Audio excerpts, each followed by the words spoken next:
Assalamualaikum dan salam sejahtera. Saya Adam Mukris Polos Alfan, saya dalam Dunia 11 Pagi.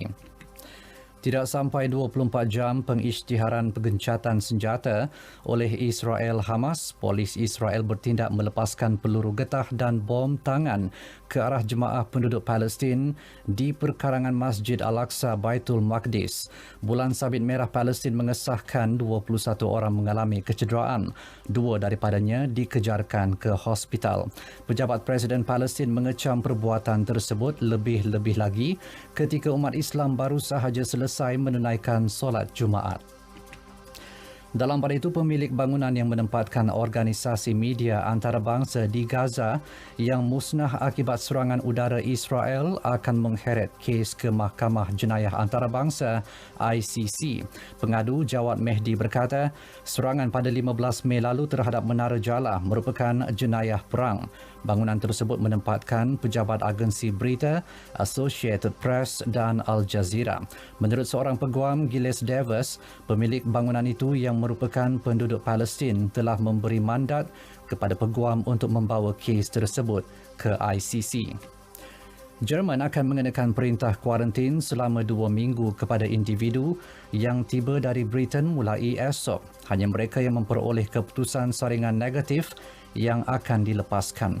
Ini susulan penyebaran varian COVID-19 yang pertama kali dijumpai di India.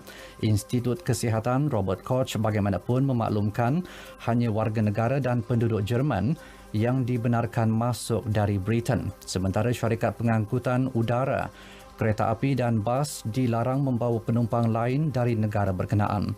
11 negara melibatkan rantau Asia, Afrika dan Amerika Latin disenaraikan oleh Jerman dalam kategori zon berisiko tinggi penyebaran varian berkenaan. Varian India dianggap sangat cepat tersebar dan menjadi faktor mendorong peningkatan mendadak jangkitan COVID-19 di India. Berbeza di Spanyol, pelancong dari Britain dibenarkan melawat negara berkenaan mulai Isnin ini tanpa sekatan. Perkara itu diumumkan Perdana Menteri Pedro Sanchez. Manakala bagi pelancong luar yang telah divaksinasi, mereka dibenarkan mengunjungi negara itu mulai 7 Jun.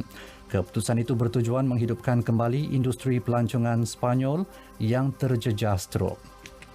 Dalam pada itu, California berada pada landasan tepat untuk memansuhkan hampir kesemua sekatan pandemik COVID-19 15 Jun ini. Ia termasuk keperluan jarak fizikal bagi mereka yang telah divaksinasi. Setiausaha Kesihatan Mark Galley berkata, negeri yang paling ramai penduduk di Amerika Syarikat itu dilaporkan telah menggunakan 35.5 juta dos vaksin, manakala lebih 60% penduduk diberi sekurang-kurangnya 1 dos. Kadar jangkitan COVID-19 di California juga adalah rendah. Gempa bumi berkekuatan 7.3 pada skala Richter menggegarkan wilayah Qinghai di barat laut China kira-kira pukul 2.04 pagi tadi. Beberapa gegaran susulan turut berlaku. Kejadian turut meragut sekurang-kurangnya 3 nyawa. Menurut Pusat Kajian Geologi Amerika Syarikat, pusat gempa pada kedalaman 10 km dikesan di Qinghai, kira-kira 400 km di barat daya kota Xining. Pada 2010, gempa berkekuatan 6.9 pada skala Richter di Qinghai telah meragut 3,000 nyawa termasuk mangsa yang hilang. Perkembangan sukan, pengurus Manchester City Pep Guardiola berharap Sergio Aguero akan cukup cergas untuk diturunkan pada penampilan terakhirnya menentang Everton malam esok. Aguero 32 tahun akan mengucapkan selamat tinggal kepada The Citizens dan Liga Perdana Inggeris selepas dilaporkan bersetuju mengikat kontrak 2 tahun bersama Barcelona. Bintang Argentina itu menjaringkan 182 gol untuk muncul pemain keempat dalam senarai penjaring terbanyak Liga Perdana Inggeris selain merangkul 5 kali kejuaraan Liga bersama City. Guardiola yakin Aguero bakal menerima perpisahan yang menggembirakan daripada kira-kira 10,000 peminat di Etihad. Dalam pada itu, pengurus Barcelona Ronald Koeman berhasrat untuk kekal di Camp Nou musim hadapan. Namun pengendali berusia 58 tahun itu mengakui nasibnya terletak di tangan Presiden kelab Joan Laporta.